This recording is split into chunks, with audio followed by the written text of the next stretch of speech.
নমস্কার, জয়শ্রী গণেশ। আপনাদের প্রত্যেককে জানাই স্বাগতম আজকের বিশেষ পর্বের অনুষ্ঠানে। আজকে মূলত আমরা যে রাশিটিকে নিয়ে আলোচনা করব, কি বলুন তো রাশিটি? মিথুন রাশি।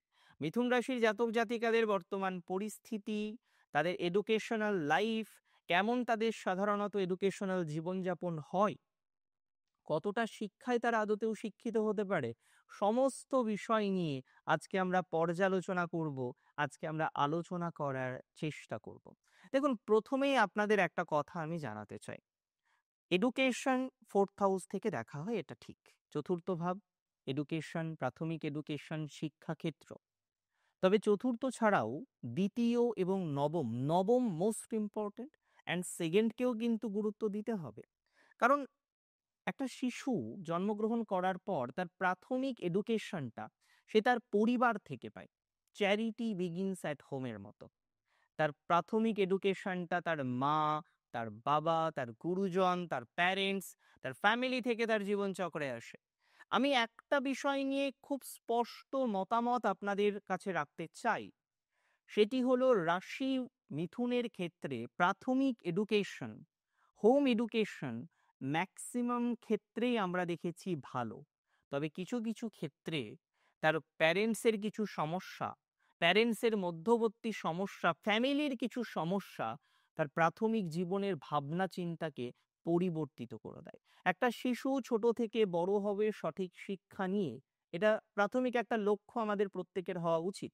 মিথুন অত্যন্ত পজিটিভ রাশি, কমিউনিকেটিভ রাশি, কমিউনিকেশন করতে পছন্দ করেন, কথা বলতে পছন্দ করেন, শেয়ার করতে পছন্দ করেন। আর এই শেয়ারিং টেন্ডেন্সি থাকার কারণে মিথুনকে বারবার পিছিয়ে পড়তে হয় এডুকেশনাল লাইফে। কারণ মিথুন তার সহপাঠী বা সহপাঠিনীর সাথে শত্রুতা করে না।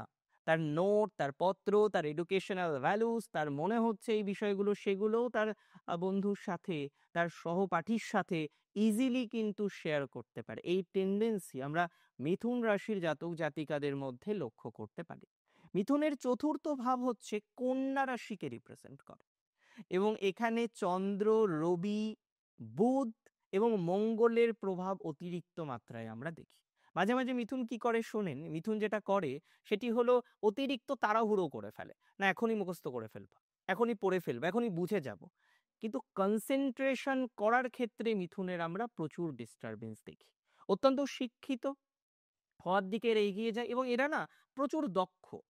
আজকে মিথুন রাশির জাতক জাতিকাদের প্রাথমিক অবস্থার এডুকেশনটা কিন্তু অনেকটাই ভালো, অনেকটাই পজিটিভ সাধারণত হয়ে থাকে।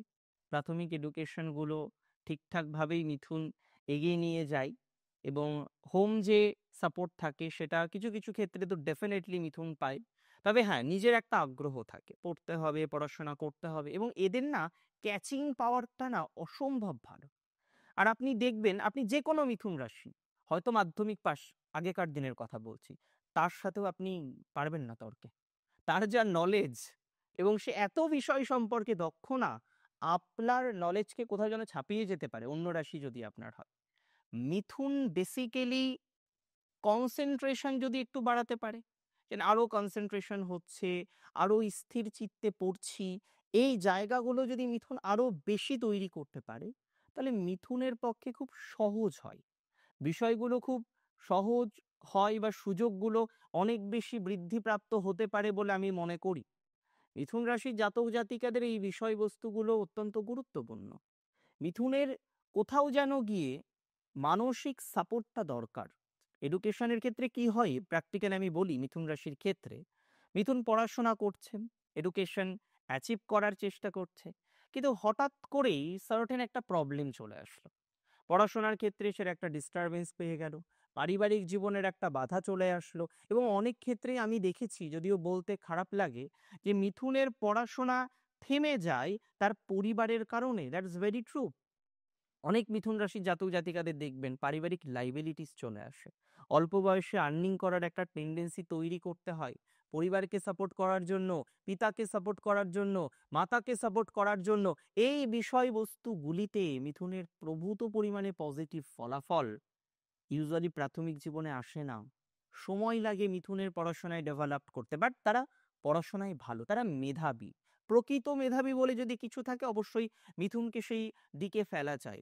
এদের মধ্যে যেমন কবিত্ব, সাহিত্য, লিটারেচারের প্রতি ইন্টারেস্ট, তেমন ম্যানেজমেন্ট করার ক্ষেত্রে ইন্টারেস্ট, মার্কেটিং এ ইন্টারেস্ট, এমবিএ করে ফেললো ফাইন্যান্সে, ফাইন্যান্সের প্রতি ইন্টারেস্ট, এমবিএ করে ফেললো মার্কেটিং এর প্রতি ইন্টারেস্ট, ইভেন মেডিকেল লাইনেও আমরা বহু মিথুনকে দেখি। আইটি লাইনে বহু মিথুন রাশি জাতক জাতিকারা চাকরি করেন, আমি আশাটাকে খুব ভুল বলছি না। অনেকে জার্নালিজম পড়ে মিথুন রাশি থেকে বিলং করে। তাহলে মিথুন রাশির জাতক জাতিকাদের এই যে কোয়ালিটি গুলো, সেগুলো তো অবশ্যই প্রশংসার দাবি রাখে। তাদের এডুকেশনাল দক্ষতা, তাদের জার্নালিজম ইত্যাদি ইত্যাদি বিষয়ে দক্ষতা, ম্যানেজমেন্টে প্রচুর মিথুন রাশি জাতক জাতিকারা রয়েছেন, মার্কেটিং এ প্রচুর মিথুন রাশি জাতক জাতিকারা রয়েছেন। মানে এটা যদি আমরা ভাবি যে মিথুন রাশি জাতক জাতিকাদের হয়তো এডুকেশনাল ক্ষেত্রে একটা সীমাবদ্ধতা থাকে, আমি বলবো একটা সার্টেন টাইমের পর মিথুন কোনো লিমিটেশনকে আর মানে না। তার এডুকেশন অ্যাচিভ করতে হবে, এটা লক্ষ্য। প্রথম জীবনে খুব বন্ধু বন্ধু করে এবং অনেক ক্ষেত্রে দেখা যায় বন্ধুই সব থেকে বড় সমস্যাটা করে দিয়েছে। বন্ধু পরিকল্পনাগুলো বলেনি, ঠিক উল্টো পরিকল্পনা বলেছে, যে কারণে মিথুনের অনেককেই মাধ্যমিক উচ্চ মাধ্যমিকের পর না পাজলড হয়ে যেতে হয়। এবার কি করব, what do next, what to do next, এর পরে কি করব। এই সেগমেন্টগুলো আমি মনে করি মিথুন রাশির জাতক জাতিকাদের গুরুত্বপূর্ণভাবে বুঝতে হবে, গুরুত্বপূর্ণভাবে বোঝার প্রয়োজনীয়তা রয়েছে। তার মানে এটুকু তো আমি আপনাদের জানাতে পারি, এটুকু তথ্য তো আমি আপনাদের বোঝাতেই পারি যে মিথুন রাশির জাতক জাতিকাদের পড়াশোনার ক্ষেত্রে আমি ব্যক্তিগতভাবে মনে করি মাধ্যমিক পর্যন্ত ঠিকঠাক থাকে। উচ্চ মাধ্যমিক তার পরবর্তী ২-৩ বছর মানে ১৭ থেকে ২২, ২১-২২-এর মধ্যে একটা ফ্লাকচুয়েশনের জায়গা আসে। তারপরে আবার তাদের গ্রোথ যেন হঠাৎ করে চলে আসে। এডুকেশনাল লাইফে গ্রোথ, তার সিরিয়াসনেস, তার যে বন্ধু রিলেটেড প্রবলেম হয়েছিল সেটা থেকে সে বেরিয়ে আসে এবং তার ফলে হয় কি বলুন তো, সে সুন্দরভাবে এডুকেশনটাকে নিয়ে একটা সাকসেস, একটা গ্রোথ জীবনচক্রে কিন্তু আল্টিমেটলি তৈরি করতে পারে। দেখুন আমার বক্তব্য খুব সহজ সরল। মিথুনের এডুকেশনে চন্দ্রের প্রভাব, তাই তাদের ফ্লাকচুয়েশন আসে। তবে তাদের এডুকেশনে বুধের প্রভাব আছে, তাদের এডুকেশনে স্যাটার্নের প্রভাব আছে। ধৈর্য যদি বাড়ায় সাকসেস দেখার মতো হবে। তার বুদ্ধিমত্তা এমনিতেই আছে, তাকে নতুন করে বুদ্ধি তৈরি করতে হবে না। তবে যে বুদ্ধিগুলো আছে সেটা একটু বিদ্যার ক্ষেত্রে অ্যাপ্লাই করলে সুবিধা হয় না?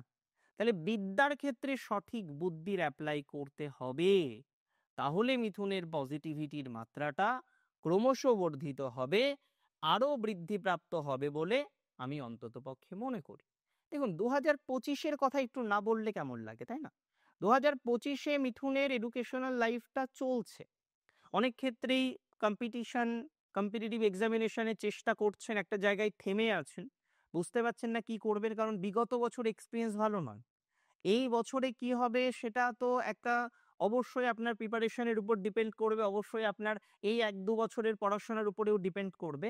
তবে আমি যদি জ্যোতিষ শাস্ত্র অনুসারে কথা বলি, মে মাসের ১৮ তারিখ পর্যন্ত এডুকেশনাল লাইফ মন্দ থাকবে, মানে মোটামুটি। খুব খারাপ বলবো না, বাট খুব ভালো না। মে মাসের ১৮ তারিখের পর আপনার এডুকেশনাল লাইফে আবার সাডেন পরিবর্তন হবে, বিকজ তার আগে আপনি কনফিউজড কোন দিকে যাবেন আর কি করবেন। আমি মনে করি মিথুনের অন্তত ১০০ জনের মধ্যে ৮০ জন শিক্ষার্থী বলবেন দাদা আমি না বুঝতে পারছি না, কারণ একটা টাইমে জেদ নিয়ে এসেছিলাম, এখন মনে হচ্ছে এটার থেকে অন্য কিছু করলে হয়তো বেটার হতো। আমি বলবো যদি এই রিয়েলাইজেশনটা চলে আসে, ভাই বা বোন তোমাদের যদি প্রকৃত অর্থে এই রিয়েলাইজেশনটা চলে আসে এবং তুমি বুঝতে পারছো যে না এগোতে পারছি না, আমি বলবো সময় অপচয় করো না। বাবা মাকে বলো, তাদেরকে বোঝাও বিষয়টা, তারা রাখবেন না, তারা রাগারাগি করবে না, তোমার কথা মেনে নেবে। কিন্তু এরপরে যখন ৩ বছর পর তোমার এই বিষয়টা উপলব্ধি হবে না, তুমি কিন্তু আর চেঞ্জ করতে পারবে না।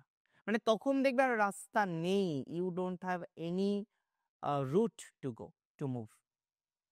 মিথুনের ক্ষেত্রে তার মায়ের ভূমিকাটা গুরুত্বপূর্ণ হয় এডুকেশনের ক্ষেত্রে, চন্দ্রের প্রভাব থাকার কারণে পিতার ভূমিকাও যথেষ্ট গুরুত্বপূর্ণ হয়।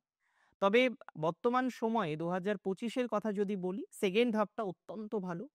নিট পিজির জন্য যারা ট্রাই করছেন তাদের জুন মাসে বা তার পরবর্তীকালে পরীক্ষা, তাদের গ্রোথ আসবে। যে কোনো হায়ার এডুকেশন, যে কোনো এডুকেশন লাইনে যারা অগ্রগতি করতে চাইছেন, দেখবেন মে মাসের পর থেকে গ্রোথটা অনেকটা বাড়বে, কনফিউশন অনেকটা কেটে যাবে, মায়ের থেকে কিছুটা সহযোগিতা পারবেন, পারিবারিক সাপোর্ট এখন একটু কম, সেটা দেখবেন আবার অ্যাচিভ করতে পারছেন। So that I can say যে ধীরে ধীরে নয়, ওই সময়ের পরে সার্টেন টাইমের পরে আপনি যথেষ্ট গ্রোথ জীবনচক্রে দেখতে পারবেন। And it is very sure from me যে পজিটিভিটির মাত্রাটা বাড়বে, গ্রোথ ডেফিনেটলি তৈরি হবে, অপরচুনিটিসগুলো অনেকটাই বেশি তৈরি হওয়ার লক্ষণ রয়েছে এই বছর। অন্য একটা দিন আমরা কি করব বলুন তো, একটু ডিটেলস আলোচনা করব যে কোন রাশি, মিথুন রাশি, নক্ষত্র কি, কোন সাবজেক্টগুলো নিয়ে পড়লে ভালো হতে পারে। আজকে ক্ষুদ্র সময় আমরা আলোচনা করলাম, যথেষ্ট আলোচনা করেছি। তবে আলোচনাটি কেমন লাগলো এটা কিন্তু আমাকে জানাতে হবে। আপনার কমেন্টের প্রতীক্ষায় থাকবো। ভালো থাকবেন আপনি। জয় শ্রী গণেশ।